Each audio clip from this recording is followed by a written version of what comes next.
Okay, students. ഫിസിക്സിന്റെ 4ാമത്തെ ക്ലാസ്സിലേക്ക് നമ്മൾ പോവുകയാണ്. ഫിസിക്സിന്റെ 1, 2, 3, 4 ക്ലാസ്സുകളെ ആസ്പദമാക്കിയുള്ള പരീക്ഷ നാളെ 7 മണിക്കുണ്ടാകും. ഒരു ചോദ്യം മാത്രമേ ഉത്തരം പറയേണ്ടതുള്ളൂ. ബാക്കി എല്ലാ ചോദ്യങ്ങളും ഓപ്ഷനാണ്. നിങ്ങൾക്ക് അന്നേരം തന്നെ ഓപ്ഷൻ ടിക്ക് ചെയ്യാവുന്ന ചോദ്യങ്ങളാണ്. വളരെ നന്നായി പഠിക്കുക. നാളത്തെ പരീക്ഷയ്ക്ക് ശേഷം പാരന്റ്സ് മീറ്റിംഗ് ഉണ്ടാകും. പാരന്റ്സിനെ ഞാൻ വിളിച്ചു പറയും. പാരന്റ്സ് അഥവാ കിട്ടുന്നില്ലെങ്കിലും നിങ്ങൾ ഓർപ്പിക്കുക. നാളെ നിങ്ങളുടെ എക്സാമിന് ശേഷം നിർബന്ധമായും പാരന്റ്സ് മീറ്റിംഗിൽ പങ്കെടുക്കണം എന്ന് പറയുക. ഓക്കെ, നമുക്ക് ക്ലാസ്സിലേക്ക് പോകാം.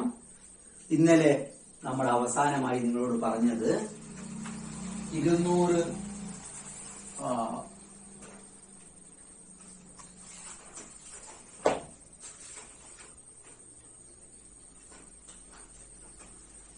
200 ഓം പ്രതിരോധമുള്ള ഒരു ചാലകത്തിൽ കൂടി 0.2 ആംപിയർ കറന്റ് 3 മിനിറ്റ് പ്രവഹിക്കുമ്പോൾ ഉണ്ടാകുന്ന താപോർജ്ജത്തിന്റെ അളവ് കണക്കാക്കാനായിരുന്നു.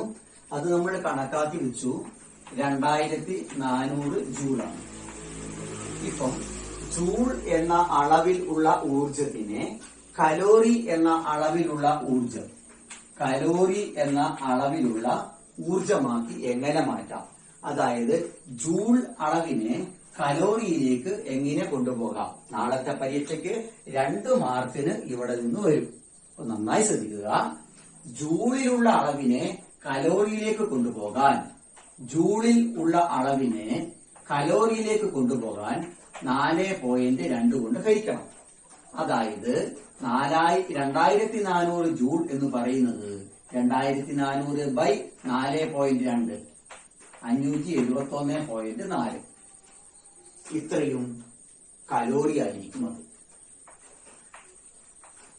അപ്പോൾ ഒന്ന് ഓർക്കുക, ജൂളിനെ കലോറിയാക്കാൻ 4.2 കൊണ്ട് ഹരിക്കണം. ഇനി 5 കലോറിയെ ജൂളാക്കണം. 5 കലോറിയെ നമുക്ക് ജൂളാക്കണം. 5 ഗുണിക്കണം 4.2. 5നെ 4.2 കൊണ്ട് ഗുണിക്കുക. 4.2 ഇൻറ്റു 5. 2 10 0 1 4 20 1 21 ജൂൾ. അപ്പോൾ ഓർക്കുക, കലോറിയാക്കാൻ 4.2 കൊണ്ട് ഹരിക്കണം, ജൂളാക്കാൻ 4.2 കൊണ്ട് ഗുണിക്കണം.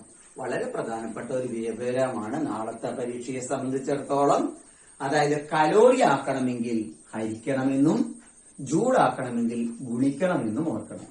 ഓക്കെ, ഇനി നമുക്ക് ചെയ്യേണ്ടത് ജൂൾ നിയമത്തിനെ അടിസ്ഥാനമാക്കിയുള്ള കുറച്ച് കണക്കുകളാണ് ഇന്ന് ചെയ്യേണ്ടത്. കണക്കുകളായതുകൊണ്ട് കണക്കുകൾ തീരെ അറിഞ്ഞുകൂടാത്തവർക്ക് ഒന്നും എഴുതാൻ കഴിയില്ല. എന്നാലും പരീക്ഷയ്ക്ക് വഴി എഴുതിയാൽ ആകുന്നത്ര മാർക്ക് കിട്ടും. അപ്പോൾ കണക്ക് അറിയാവുന്നവർ നല്ലോണം ചെയ്ത് മനസ്സിലാക്കുക. അല്ലാത്തവർ പറയുന്ന കാര്യങ്ങൾ ശ്രദ്ധിച്ച് ആകാവുന്നത്ര വഴി എഴുതി വെക്കാനെങ്കിലും പഠിക്കുക. ചോദ്യം നമുക്ക് ടെക്സ്റ്റിലുള്ള ചോദ്യമാണ്.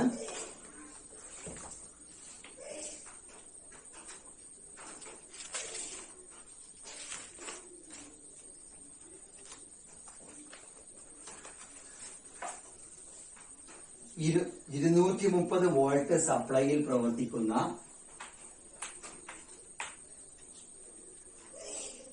920 ഓം പ്രതിരോധമുള്ള ഒരു ചാലകം, ഒരു ഉപകരണം 3 മിനിറ്റിൽ ഉൽപ്പാദിപ്പിക്കുന്ന താപോർജ്ജം കണക്കാക്കണം. ഇതാണ് 230 വോൾട്ട് സപ്ലൈയിൽ 920 ഓം പ്രതിരോധമുള്ള ഒരു ഉപകരണം 3 മിനിറ്റിൽ ഉണ്ടാക്കുന്ന താപോർജ്ജം കണക്കാക്കണം. ഇതാണ് ചോദ്യം. അപ്പൊ താപോർജ്ജം കണക്കാക്കാനുള്ള സൂത്രവാക്യം നമുക്ക് ആദ്യം എഴുതാം. H is equal to I² RT. H സമം I² RT. I എന്ന് പറയുന്നത് പ്രവാഹ തീവ്രതയാണ്, ഇവിടെ തന്നിട്ടില്ല. R പ്രതിരോധമാണ്, തന്നിട്ടുണ്ട്. R സമം 920 ഓം.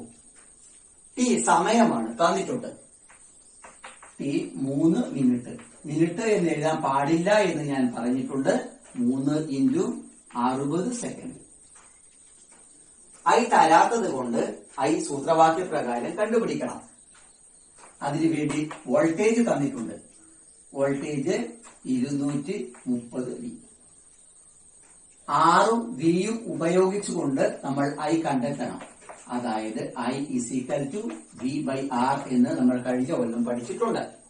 അത് പ്രകാരം ഇവിടെ ഐ എന്ന് പറയുന്നത് 230/920 ആംപിയർ ആയിരിക്കും. ഇതനുസരിച്ച് നമുക്ക് താപം കണക്കാക്കാം. I², I 230/920. 230/920. I², 230/920. R 920. T 3 × 60 180. 920 920 നമുക്ക് കട്ട് ചെയ്യാം. 230 × 230 × 180/920. 230നെ 230 കൊണ്ട് ഗുണിക്കുക. ഉത്തരത്തിനെ 150 കൊണ്ട് ഗുണിക്കുക. കിട്ടിയ ഉത്തരത്തിനെ 920 കൊണ്ട് ഹരിക്കുക. ഹരിക്കാൻ അറിഞ്ഞുകൂടാത്തവർ കാൽക്കുലേറ്റർ വെച്ച് ചെയ്ത് നോക്കുക. 10,350 ജൂൾ എന്ന് കിട്ടും. 10,350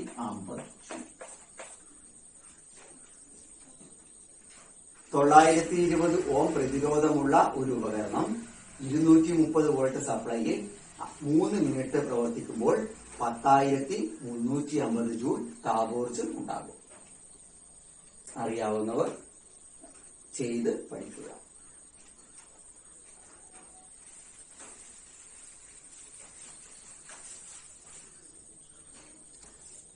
അടുത്തത് കണക്കിലെ ചോദ്യമാണ്.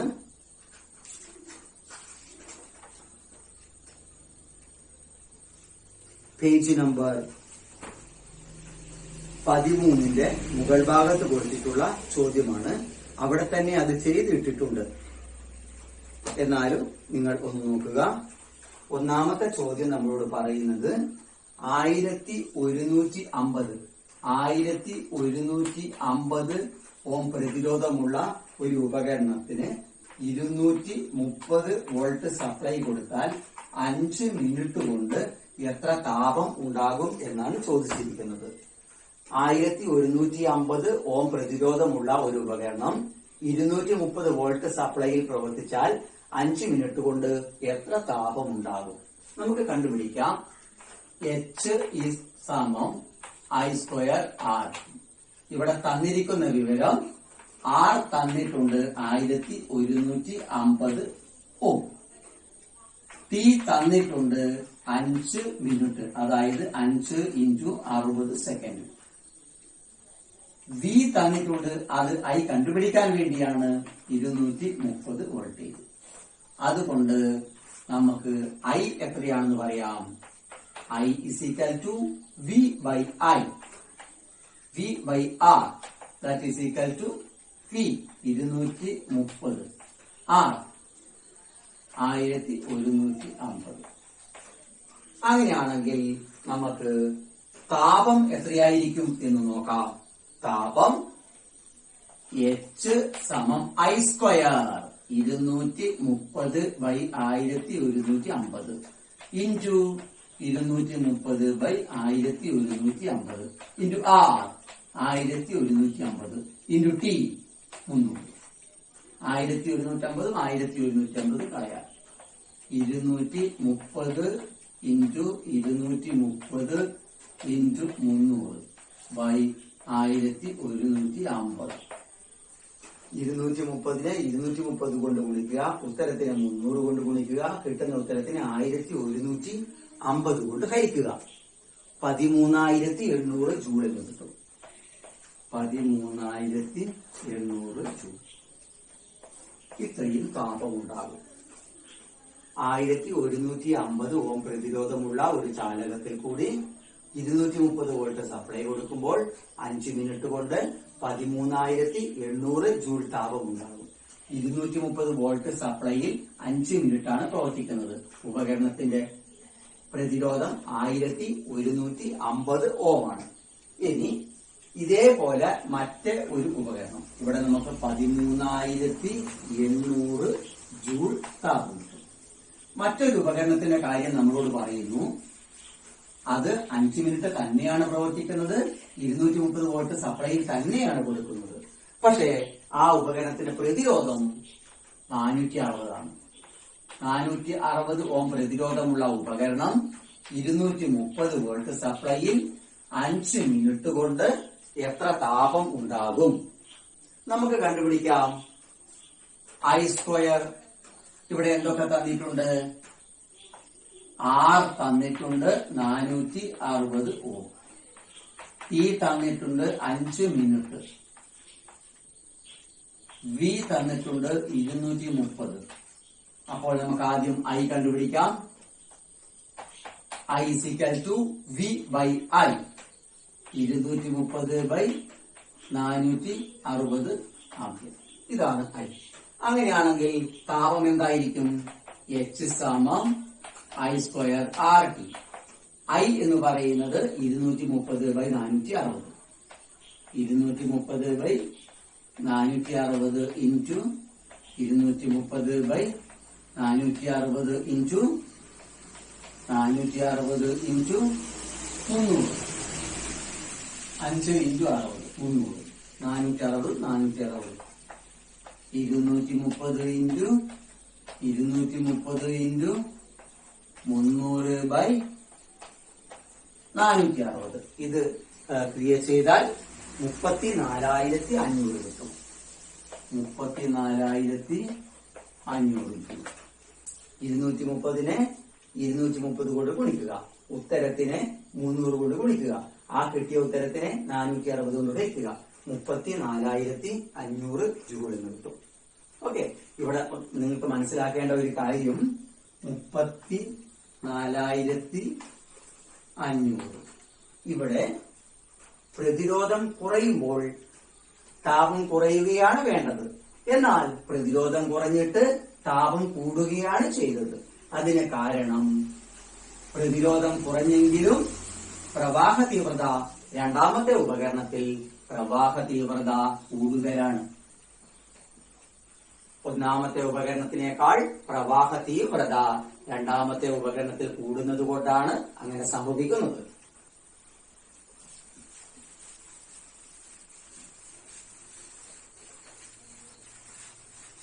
ഇനി നമുക്ക് വളരെ പ്രധാനപ്പെട്ട ഒരു ടേബിൾ ചാർട്ടിലേക്കാണ് പോകേണ്ടത്. പേജ് നമ്പർ 11ന്റെ മുകൾ ഭാഗത്ത് ഒരു ടേബിൾ കൊടുത്തിട്ടുണ്ട്. നാളത്തെ പരീക്ഷയ്ക്ക് ഒരു 3 മാർക്കെങ്കിലും അവിടെ നിന്ന് ഈ ടേബിളിൽ നിന്ന് പ്രതീക്ഷിക്കാം. ടേബിൾ എന്താണെന്ന് നോക്കുക.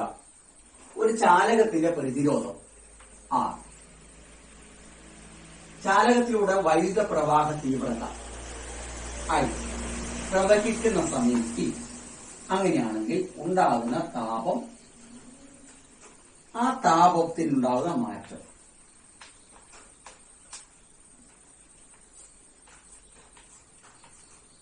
ഇങ്ങനെയൊരു ടേബിൾ. അതിൽ ഒന്നാമത്തെ ടേബിൾ അവർ ഫില്ല് ചെയ്തിട്ടുണ്ട്. പ്രതിരോധം 2R ആണ്. പ്രവാഹ തീവ്രത I ആണ്. സമയം T ആണ്. അപ്പോൾ ഉണ്ടായ താപം നമുക്ക് നോക്കാം. താപം കണ്ടുപിടിക്കുന്ന സൂത്രവാക്യം എന്തായിരുന്നു? I²RT. ഇവിടെ I തന്നെയാണ്. I². R 2R ആണ്. T തന്നെയാണ്. അപ്പോൾ 2I²RT. 2 ആദ്യം എഴുതാം. I²RT. അപ്പോൾ ഉണ്ടാകുന്ന താപം 2I²RT. അതിനെ നമുക്ക് 2H എന്ന് എഴുതാം. ഇതാണ് നമുക്ക് തന്നിരിക്കുന്ന വ്യവസ്ഥ. അതായത് പ്രതിരോധം ഇരട്ടിയാക്കിയാൽ താപം ഇരട്ടിയാകുമെന്നർത്ഥം. പ്രതിരോധം ഇരട്ടിയായാൽ താപം ഇരട്ടിയാകും. പ്രതിരോധം 5 ഓം ആയിരിക്കുമ്പോൾ ഉണ്ടാകുന്ന താപം 10 ജൂൾ ആണെങ്കിൽ പ്രതിരോധം 5 ഓം ആയിരിക്കുമ്പോൾ ഉണ്ടായ താപം 10 ജൂൾ ആണെങ്കിൽ പ്രതിരോധം 8 ഓം ആകുമ്പോൾ ഉണ്ടാകുന്ന താപം 16 ജൂൾ ആയിരിക്കുമെന്നർത്ഥം. അതായത് പ്രതിരോധം ഇരട്ടിയാക്കിയാൽ താപം ഇരട്ടിയാകും എന്നർത്ഥം. ഇനി അടുത്ത അവർ പറഞ്ഞിരിക്കുന്നത് പ്രതിരോധത്തിൽ മാറ്റം ഉണ്ടാക്കുന്നില്ല, എന്നാൽ പ്രവാഹ തീവ്രത ഇരട്ടിക്കുന്നു. എന്നാൽ എന്താണ് മാറ്റം ഉണ്ടാവുക? H is equal to I square RT. ഇവിടെ I 2I ആണ്. 2I whole square into RT. 2ന്റെ സ്ക്വയർ 4 I square RT. അപ്പോൾ ഉണ്ടാകുന്ന താപം 4 I square RT, 4H. പ്രതിരോധം ഇരട്ടിച്ചപ്പോൾ താപം ഇരട്ടിച്ചു. എന്നാൽ പ്രവാഹ തീവ്രത ഇരട്ടിച്ചപ്പോൾ താപം 4 ഇരട്ടിയായി മാറി. അതാണ് ഇവിടെ നമ്മൾ മനസ്സിലാക്കേണ്ടത്. പ്രതിരോധം ഇരട്ടിച്ചാൽ താപം ഇരട്ടിയേയാകൂ. എന്നാൽ പ്രവാഹ തീവ്രത ഇരട്ടിച്ചാൽ താപം 4 ഇരട്ടിയായി മാറും. അടുത്ത ടേബിൾ നോക്കുക. പ്രതിരോധം പകുതിയാക്കി മാറ്റി, R പകുതിയാക്കി മാറ്റി. പ്രവാഹ തീവ്രതയിൽ മാറ്റമില്ല, സമയത്തിൽ മാറ്റമില്ല. അങ്ങനെയാണെങ്കിൽ H is equal to I square R. ഇവിടെ I മാറുന്നില്ല, I square. R മാറി, R/2 into T. 1/2 into I square into R2. R/2ന്റെ 1/2 നമ്മൾ ആദ്യം എഴുതി. 1/2 I square RT, 1/2H. അതായത് പ്രതിരോധം പകുതിയാക്കിയാൽ താപം പകുതിയാകും. പ്രതിരോധം ഇരട്ടിയാക്കിയാൽ താപം ഇരട്ടിയാകും. പ്രതിരോധം പകുതിയാക്കിയാൽ താപം പകുതിയാകും. അതാണ് പ്രതിരോധവുമായുള്ള ബന്ധം.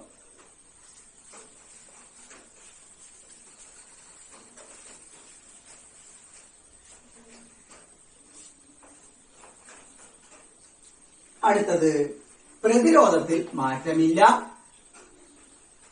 പ്രവാഹ തീവ്രത പകുതിയാക്കി മാറ്റുന്നു, സമയത്തിൽ മാറ്റമില്ല. ഓക്കെ, H is സമം I square RT. I മാറി, I/2. I/2 whole square into R into T. I യുടെ സ്ക്വയർ I square.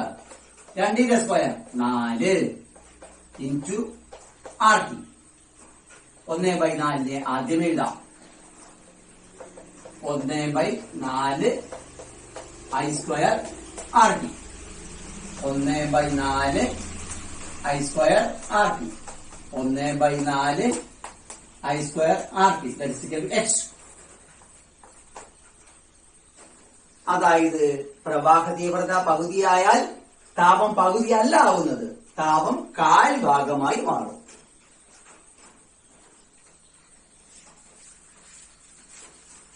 ഇനി സമയത്തിൽ ഉണ്ടാകുന്ന വ്യത്യാസം നോക്കാം. ആറിൽ മാറ്റമില്ല, ഐയിൽ മാറ്റമില്ല, ടി ഇരട്ടിയാവും. അപ്പോൾ എന്താവും? I square into R into T. 2 I square RT. 2 I square RT. സമയവും അങ്ങനെ തന്നെ. സമയം ഇരട്ടിയായാൽ താപം ഇരട്ടിയാകും. സമയം ഇരട്ടിയായാൽ താപം ഇരട്ടിയാകും. ഇനി സമയം പകുതിയാക്കി നോക്കാം. ആറിൽ മാറ്റമില്ല, ഐയിൽ മാറ്റമില്ല, സമയം പകുതിയായി മാറി.